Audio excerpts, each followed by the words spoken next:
I'm here to talk to you about a nation. What on earth is this beast called a nation? Why do we have it? Why are we bothered about it? How does it concern us? I'm here to talk to you about the very land on which each of you, each of us, should I say, were born. Why is that important in a borderless, globalized world? Why on earth should we care about the land on which we are born? I'm here to talk to you about the idea of a motherland or a fatherland, if you will. Why on earth should we care about a motherland or a fatherland, as it were, at a time when we barely care about our mothers or our fathers? I'm here to talk to you about an idea that really concerns with grammar, with language, with semantics. Remember, because words are important. Words are who you are. Words are what make you. Words are what you breathe. Words travel through your blood veins. Words make you who you are. That's why a nation, I'm here to argue, is merely an adjective. What is an adjective? It is an adjective that really defines for you how you look at the world and, no, of course, how the world looks at you. A nation or nationhood is really a viewpoint. That's why what adjectives, what verbs, what nouns we use for a nation become really critical and important. I'm here to argue to you that the Indian nation state, the Indian land that you and I call home, has used the word nation incorrectly for a very long time. Also, I'm here to argue that the adjective that we have used for India has often not been entirely accurate. Why else, may I ask, have we had a Nehruvian idea of India, a Gandhian idea of India, but never yet a Patelian idea of India? I'm here to argue that perhaps the most important of them all would be a Patelian idea of India. What, you would ask, is a Patelian idea of India? A Patelian idea of India is dramatically different from a Nehruvian or a Gandhian idea of India. There were three men, and my story is about those three men. There were three men who brought us what we have and cherish today. What is that? An independent India. Three men, of course, because our civilization thinks in trinities, right? And there's a trinity, three men here too: a Gandhi, a Nehru, and a Patel. Gandhi is the sage. Gandhi is the man who rises above it all. Gandhi is a man who embraces austerity, even though it takes a fortune, famously, as it was said, to keep Gandhi poor. Gandhi is a man who really tells us that beyond the idea of independence, as you know, on the streets of your country, there is an idea of independence that starts with your very soul. Then there is Nehru. Nehru is the romantic idealist. Nehru is the one that teaches you that there is a fragrance to the word independence. Nehru is the one that teaches you aesthetics. Nehru is the one that teaches you you must be defined not only for the words you speak, but also the clothes you wear. Nehru is the one that teaches you that there is a red rose for every hurt and wound and drop of blood that falls on the streets in your fight for independence. But beyond these two people, there is a third person. And that third person is a man called Sardar Vallabhbhai Patel. And he too has an idea of India. Because really, as you must know, there isn't one idea of India. There are, in fact, ideas of India. There are ideas that spring from every corner of this country that coalesce into a multitude of dreams, but coming together unitedly into one civilization. We cannot deny that there isn't one idea of India. There are, in fact, ideas of India. And the greatest tyranny, if I may put to you, the greatest injustice is done when somebody demands that there must be one idea of India, that there must be one unique idea of India told to us by our elites, given to us by our rulers, and we must follow that one idea of India. And the greatest dissent that can ever be done in this country is the dissent against this one idea of India. The greatest dissent is to say there is not one idea of India, there are ideas of India. And leading that dissent, if I may say so, is Sardar Vallabhbhai Patel. Sardar Vallabhbhai Patel has a Patelian idea of India. What is the Patelian idea of India? It is not an idea full of the moral sagaciousness of Gandhi. It is not an idea full of the romantic adventurism of Nehru.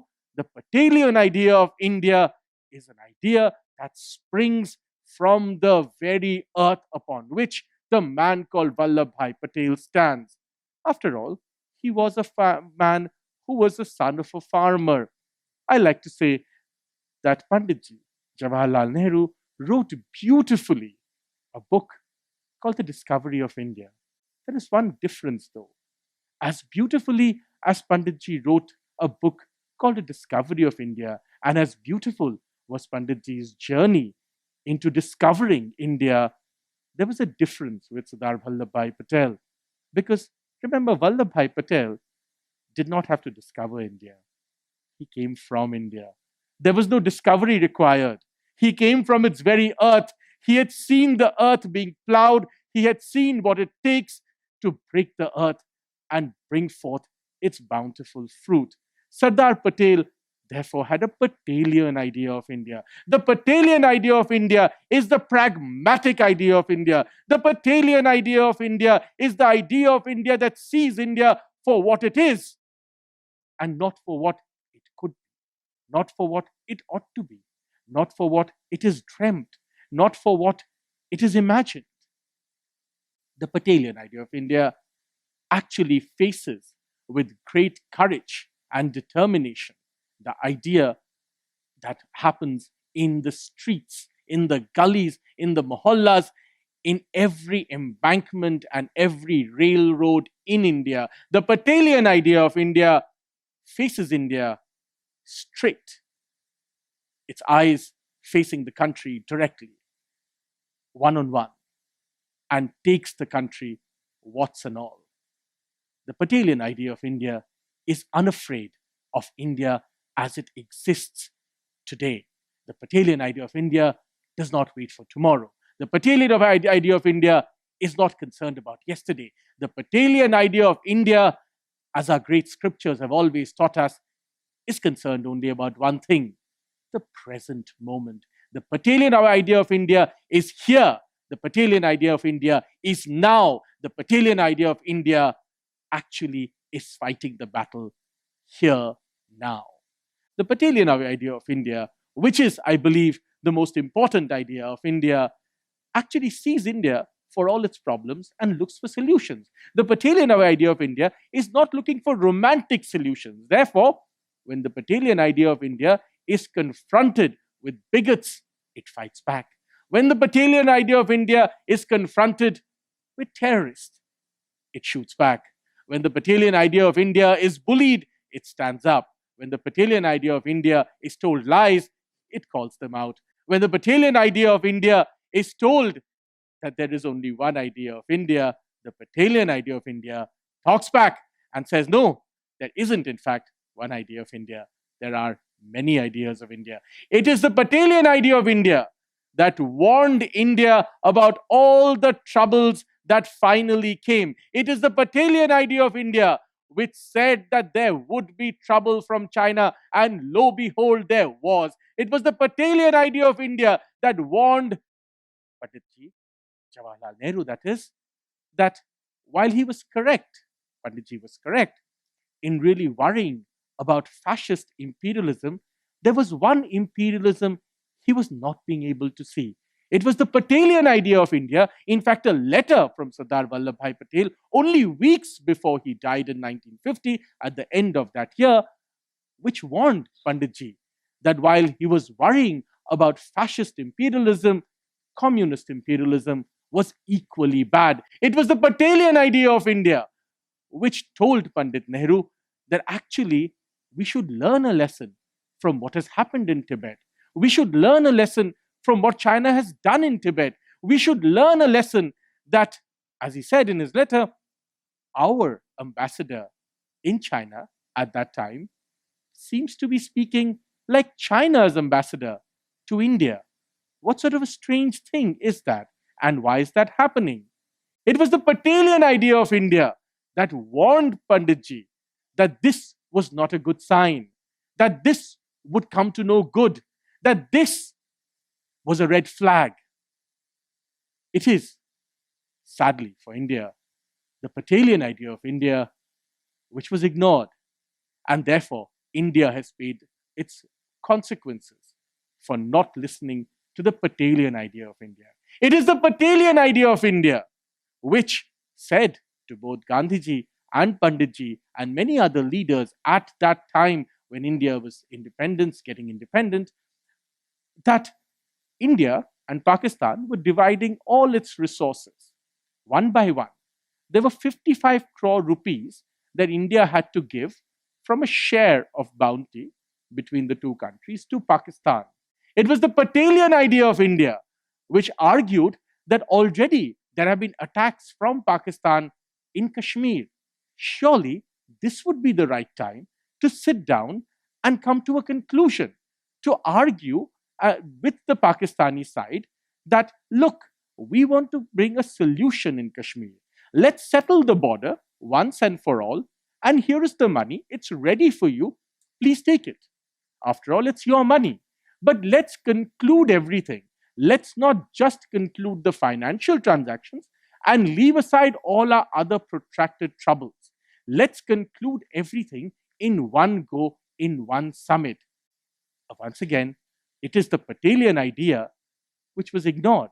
What happened? Panditji rose his banner against this idea. Lord Mountbatten said, no, this cannot be done.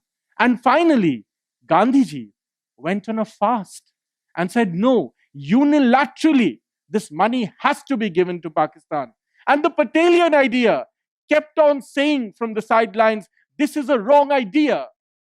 You need to solve the problems of a new nation born out of bloodshed, born out of nearly 1 million people dead in riots. Today, solve it now. Do not pass on the burdens of today as debts for the future generation. Solve it today. It was the Patelian idea, once again, that was ignored. And lo behold, India has paid the price for ignoring that Patelian idea of India. It is the Patelian idea of India that warned that India needs a far greater internal security process. It is the Patelian idea of India that asked the communists and the socialists, what sort of revolution are you really talking about? You cannot explain to me what this revolution means. It said to them, we have a new country full of hungry people. We need productivity. We need work. We need enterprise. That's the only way the country will be prosperous. We have come to freedom with Gandhian purpose.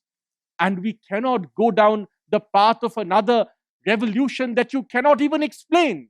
It is the Patelian idea of India that stood up and said, this is a flawed idea.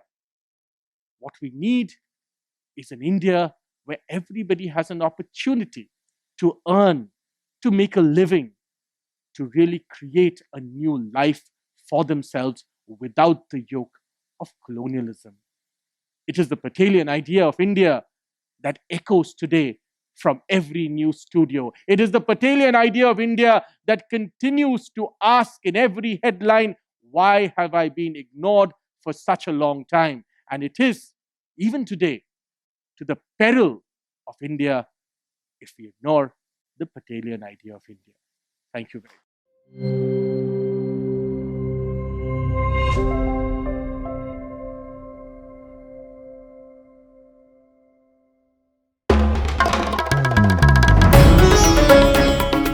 Namaste. We hope you enjoyed this Citti Media content. Please remember to subscribe to us and switch on the notifications for this channel. For our other social media links, more content, and to support our work, please visit citti.net. Dhanyavad. Namaskar.